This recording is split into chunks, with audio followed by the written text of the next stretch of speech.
That's because If you'll just take a couple of long shots here. because we were late. Oh, late getting in? So I didn't see it until 2 or 3, and I went. No, we just added. Yes, you know, What I thought was 10 past 8. Put that on there. That'd be Very fine. obvious. Okay, all right. So we'll just go ahead and chat then. So where were you skiing? In Switzerland. Oh, Boots and skis. When you got to buy a whole new ski on. It's not on. Oh, and I watched an Oscar. That's what kept me awake. Find the way. Yeah, no, it's perfectly all right. This interview is taking place in an hotel suite where people just keep wandering in. so what did you watch on television? Officer and Gentleman. Oh, had you not seen it before? No. Isn't it a wonderful film? I wasn't sure whether I liked it. I couldn't think what it was all about for half an hour. Girl's face and got off the long shot of the two nude bodies. And so I said to him, well, did that bother you a lot? And he said it bothered me tremendously because I had to use a zoom shot, and I hate zooms. He says it's the only zoom in the movie. Yeah, I wondered actually you why, rolling? watching it, why they had... Fred, are you rolling? Yes. Oh, excuse me. All right. Okay. So, well, we're discussing filth and stuff. Yeah. Yes. X-rays. Anyway. Roger, it is such a joy for me to be able to welcome you to Dallas because we have met on other occasions, once on the set in London. Indeed we have. Yes, and so it's nice to have you here. Thank you. It's your first retrospective, isn't it? Yes, in retrospect it is my first retrospective. Yeah. I wonder, as you look back over some 3 decades of films, what kinds of thoughts are going through your mind? Why? You mean why? Why a retrospective about my one performance?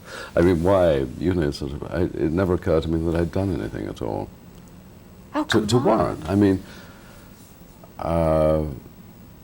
there's so many better English actors you could have brought over, or even I suppose it was the language barrier. You wouldn't understand Marcello Mastroianni or Giancarlo Giannini or any of the other Europeans. Or Michael, you may not even understand Michael Caine. Michael does. I think, Roger, that you're being too modest, but anyway, I'll accept that. I suppose that your image with the public, certainly today, would be the James Bond films. Would you agree to that? Oh yes, absolutely, because whatever is successful at that time means it's the one that most people go to see, or the people go to see most. For you, what is the best thing and what is the worst thing about, then, the James Bond image? What is the worst thing about it, or what's the best thing? Well, the best thing is, of course, is marketability, and you know, I am very realistic and aware that I am doing something, you know, that is popular throughout the world, and so that enhances my value for other films. There's nothing wrong with that. I don't feel bitter and sort of say, why can't I sort of be, why can't I be Lord Olivier, you know, but they aren't really battering on his door either, you know. Well, no, we all get offers. What are the bad things about it? I think that the sheer hard work of the damn things. I mean, you've got to get up at the crack of dawn and for a solid 6 months and go through till late at night, sometimes all night. And they're physically very demanding. I have been on location and on set with you, and I can attest to that they are. They're physically demanding, and also in the sense that sort of being asked to do things that are tiring, in one sense, is not bad, you know, because your body is attuned. I exercise a lot. I like that. I like jumping around. What becomes hard about it is the boredom. day after day, just jumping around and never saying a word. In fact, the longest speech I have in any Bond film is, "My name is Bond, James Bond." That's what makes it long. I've said James Bond, I added 2 words. Most of the time I say no, yes, thank you. See, I don't think that people are aware of that unless they consciously looked at a Bond film with that in mind, because they do move and there's action, and it seems like you're conveying so many ideas and thoughts and all with the actions. I think But I'm making up jokes half the time, and I would say 90% of the jokes get cut out because they always go after a PG rating. You mean you're ad-libbing jokes? Yes. That's to alleviate the boredom. Yes, and also I think it's part of the character, because I don't believe in that sort of hero. I mean, it's comic book, and I don't think that type of hero exists. There's certainly that type of spy doesn't exist. I mean, who ever heard of a spy that everybody knew? Walks into a bar and the waiter says, "Oh, a vodka martini shaken, not stirred." Spies are supposed to be anonymous. They're people without faces. So that's why I have fun with it. Because I say, what is this? Is it a problem for you when people recognize you? You just came off a skiing. Only if I'm sneaking out of a motel bedroom. No, it's a problem trying to do things like Christmas shopping. You know, when the stores are crowded and you really would like to look around, but you can't, so you just rush in and rush out. But you're all right with it as long as you keep moving. You mean in terms of people trying to kill you? I mean, they pull guns and try to shoot you. No, I mean autographs. Well, and expecting you in person to be some kind of superhero. No, I think audiences are smart. They know it's all held together with pieces of elastoplast and Band-Aids and string and thick makeup. They used to think, when I went, 4,000 years ago, I made a television series called Ivanhoe. It was made before film. Shows you how long ago it was. In fact, it was made before there were knights. I think the knights got the idea of having knights from Walter Scott's Ivanhoe. Anyway, and at that time, I was sort of the Jack Haley. I was the Tin Man, because I galloped around in armor, and kids really thought that I had armor underneath my clothes. But days have gone.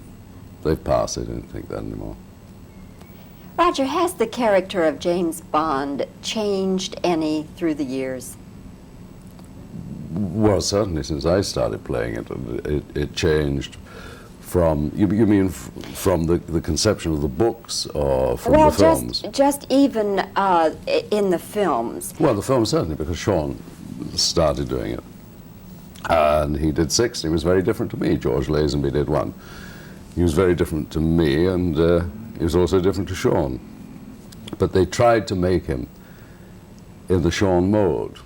When I took it over, I didn't deliberately say, I'm not going to do an imitation of Sean. I said, I don't do imitations, and it would be very silly. I'm English, he is Scottish.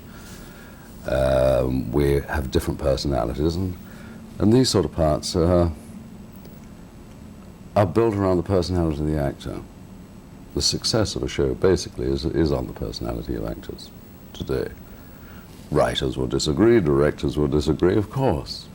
But it is personalities that people buy. Is Sean going to do another Bond? He is doing one at the moment, called Never Say Never Again. What's the point of that? What's the point of calling it Never Say Never Again? No, what's the point of No, I mean, what's the point, Roger, after all the... Not from Sean's point of view.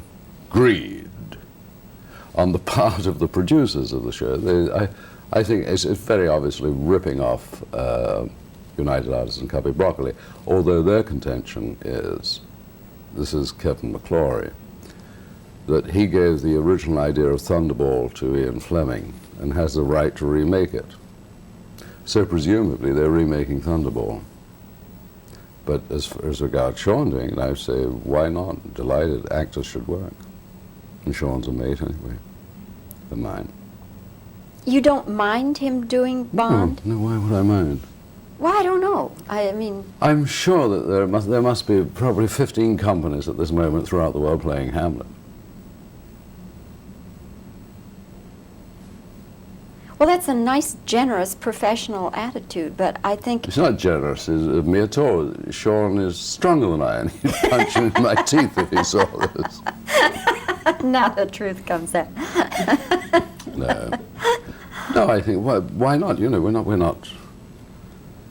You know, if it were a question that he came along and said, all right, you move over, I'm taking the part back. I said, well, it's a bit strong, Sean. I've done it, you know, for the last 10 years. You know, why would you come and take it back? No, it's not that at all. He is doing it for another company, another producer. It's not taking any of the bread out of my children's mouths. And is he going to stop with just that one? I would presume so, if they stick to the letter of what the agreement is. But I don't think Sean will want to do any more after that. Well, it'll be interesting to see what happens. Anyway, you have a new Bond coming out. We must talk about that very briefly, so I'll have something to put together with that. Octopussy. Yes. Coming out pretty soon. Mid-June, I think, in America. Now, is there anything particularly distinctive about Octopussy?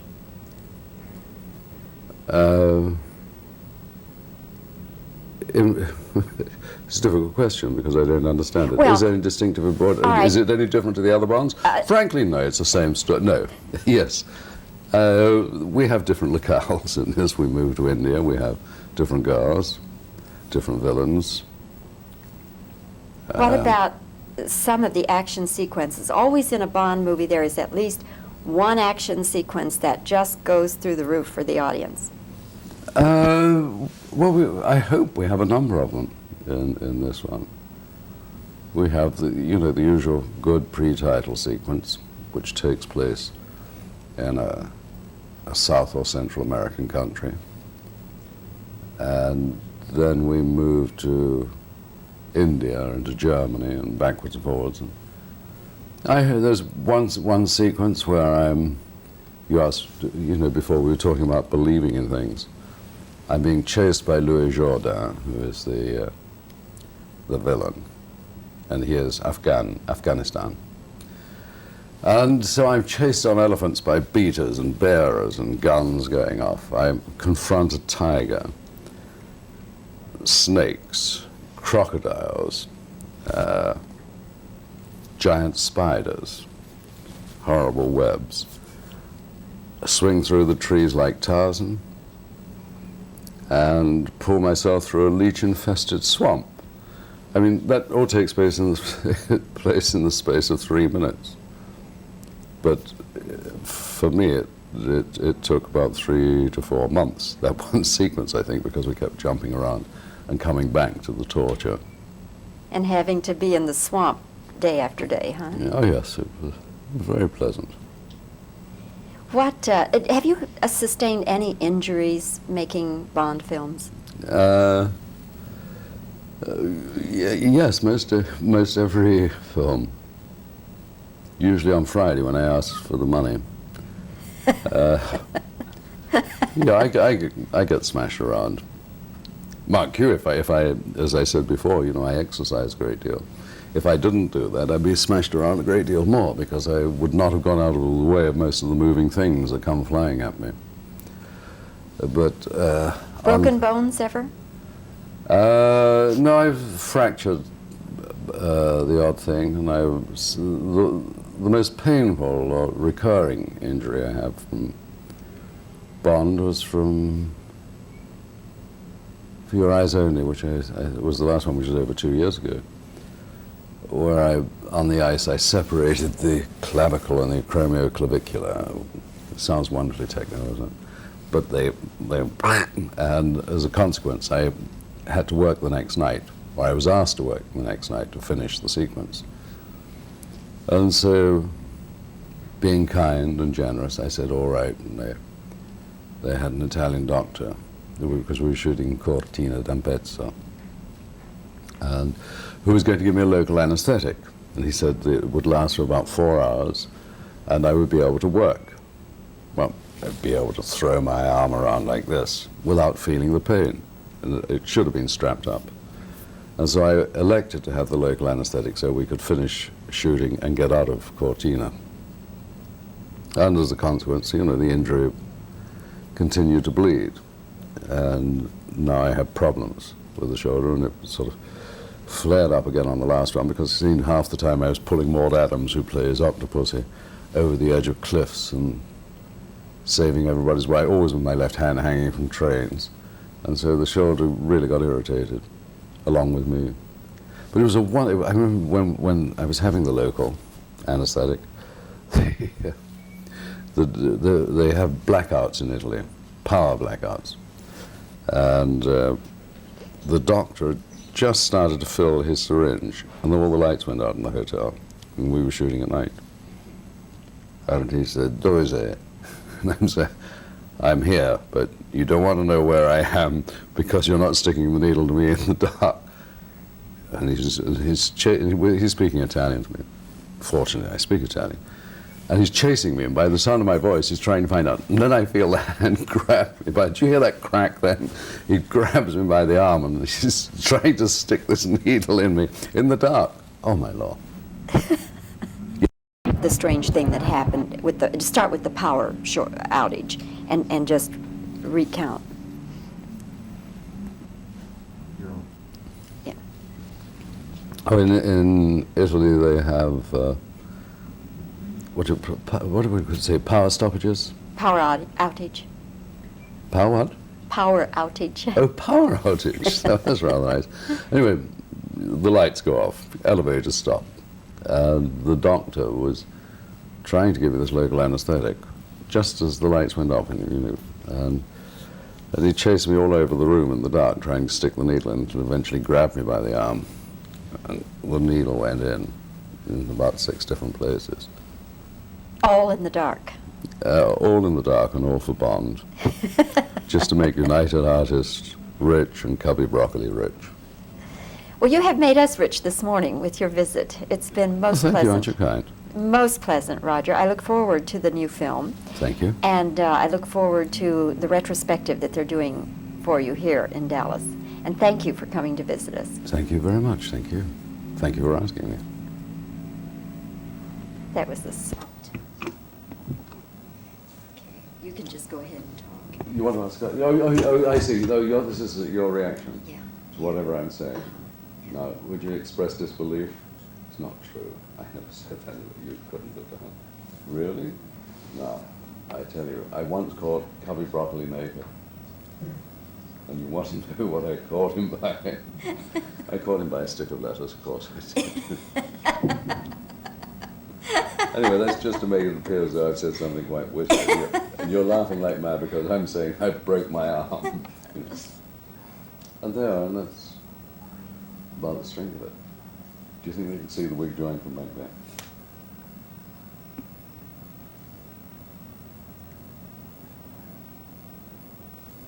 And, I should have taken the glasses off, but I can't. Something went into my eye at the night.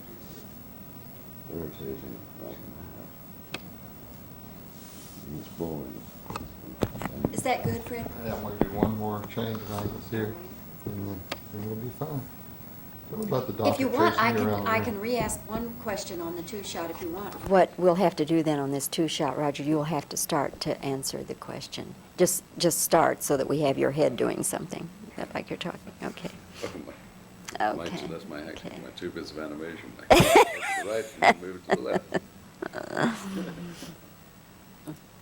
All right.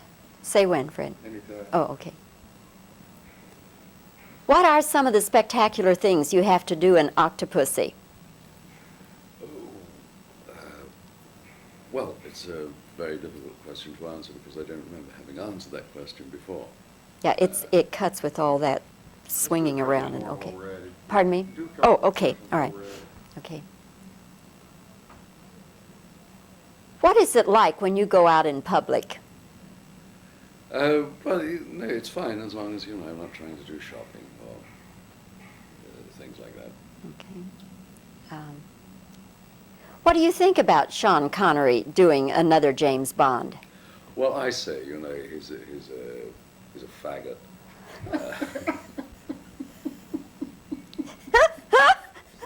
I need you to say that. Okay. Is that all right, Terry? All right. I can say Sean Connery's a faggot. No, it's true. Okay. All right.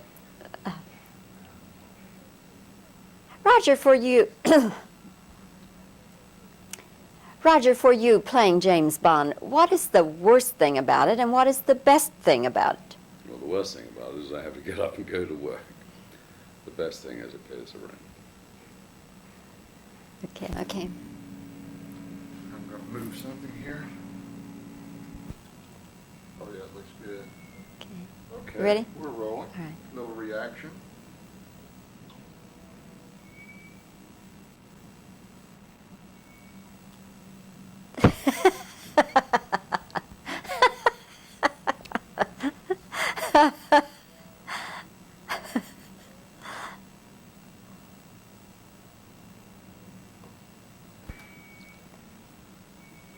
See, we're rolling. All right. We can go with questions.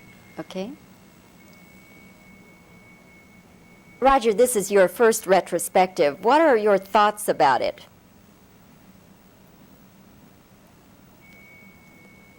What did you think when they invited you here for a retrospective of films?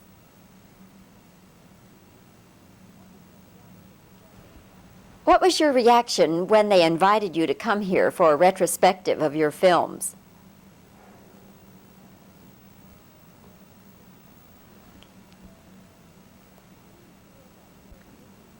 Do you feel that your image really is James Bond?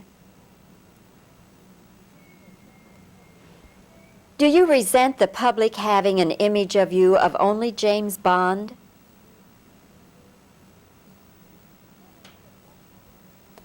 What is the best thing and the worst thing about the James Bond image?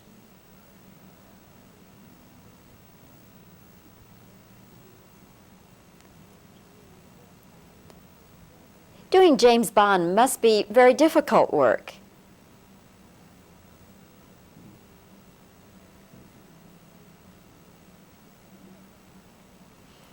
To you as an actor, what is the most frustrating thing about doing James Bond?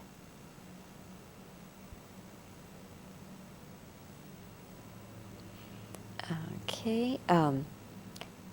Okay. Has the James Bond character changed through the years?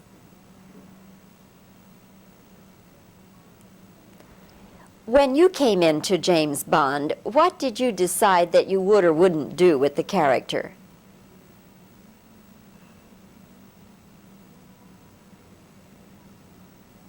What do you think about Sean Connery making a Bond? What do you think about this new James Bond feature Sean Connery is making? Well, that's very generous and very professional of you, but what's the point of it? What's the point of Sean Connery coming back and doing a James Bond? Will he be doing any more of them?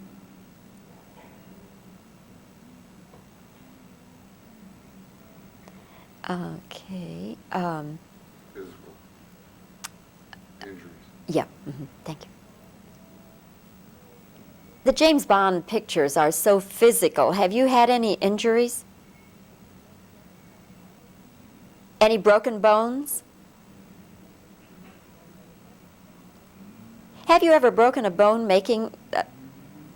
have you broken any bones making James Bond movies?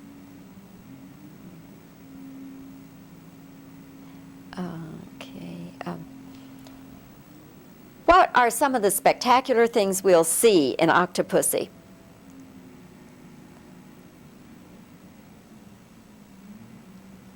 Okay. That ought to cover it. I can't.